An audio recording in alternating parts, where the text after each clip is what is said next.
Champak one में एक तालाब था, वहां खूब हरियाली थी। उस तालाब के पास कछुए का भी एक परिवार रहता था।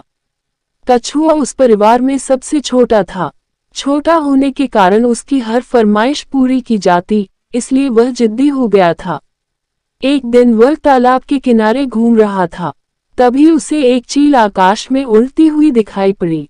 कछुआ सोचने लगा, काश उसके पास भी पंख होते और वह भी चील की तरह आकाश में उड़ सकता। अब तक चील जमीन पर उतर चुकी थी। वह तालाब के किनारे अपने शिकार को बड़े मजे के साथ खा रही थी। कछुआ उसके पास पहुंचा। चील अपने भोजन का आनंद ले रही थी, इसलिए उसका ध्यान कछुए की ओर नहीं गया। कछुए ने अपनी आवाज साफ करते हुए कहा, क्या तुम मेरे दोस्त बनना चाहोगे? चील ने अपनी गर्दन उठाई। कछुए को देखकर बोली, जरूर, मेरा यहाँ कोई नहीं है। तुम चाहो तो हम दोनों पक्के दोस्त बन सकते हैं। दोनों दोस्त बन गए। चील कछुए के परिवार की एक सदस्य सी बन गई। एक बार कछुए ने उससे पूछा, तुम उड़ते कैसे हो? चील ने बताया, जैसे तुम्हारे 4 पैर हैं वैसे ही हमारे ये पंख हैं। इसे जोर जोर से हिलाकर हम आसमान में उड़ते हैं। तुम्हारे कितने मजे हैं, दूर दूर तक उड़ सकते हो। और एक मैं हूँ जिसकी किस्मत में सिर्फ इसी तालाब में रहना लिखा है। काश मैं भी तुम्हारी तरह उड़ सकता। उदास होकर कछुआ बोला, अरे दोस्त, मायूस न हो। प्रकृति ने हम सबको अलग अलग बनाया है। तुम चल सकते हो, तैर सकते हो, परंतु हम तो केवल उड़ना जानते हैं। तुम्हारी तरह तैर थोड़े ही सकते हैं। चील ने उसे दिलासा दिया, मैं भी उड़ना चाहता हूँ। मुझे एक बार तुम आकाश में ले चलो, फिर हवा में छोड़ देना। मैं अपने पैरों को खूब जोर से हिलाऊंगा। हो सकता है कि मैं भी तुम्हारी तरह उड़ना सीख जाऊं। बहुत विश्वास के साथ कछुआ बोला। चील परेशान हो गई। उसने कछुए को समझाया, दोस्त, यदि तुम आसमान से नीचे जमीन पर गिरे तो तुम्हारे टुकड़े हो जाएंगे।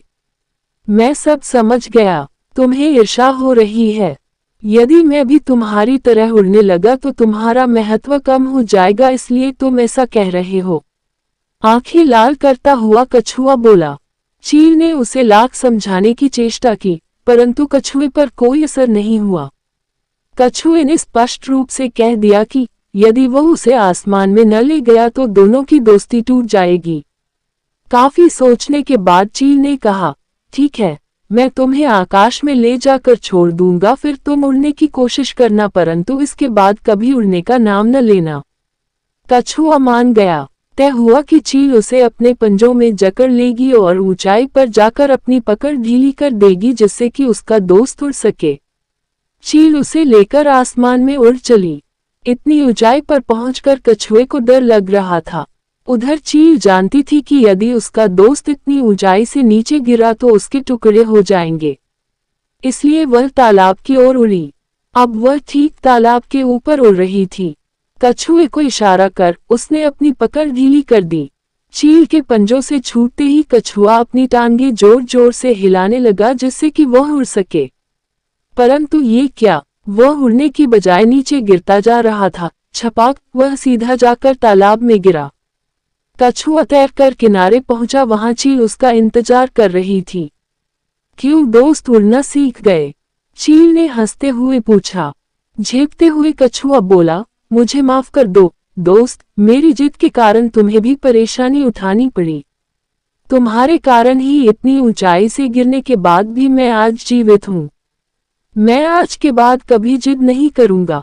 हम हमेशा अच्छे दोस्त बने रहेंगे। दोनों दोस्त प्यार से गले मिले। उनकी आंखों में खुशी के आंसू थे।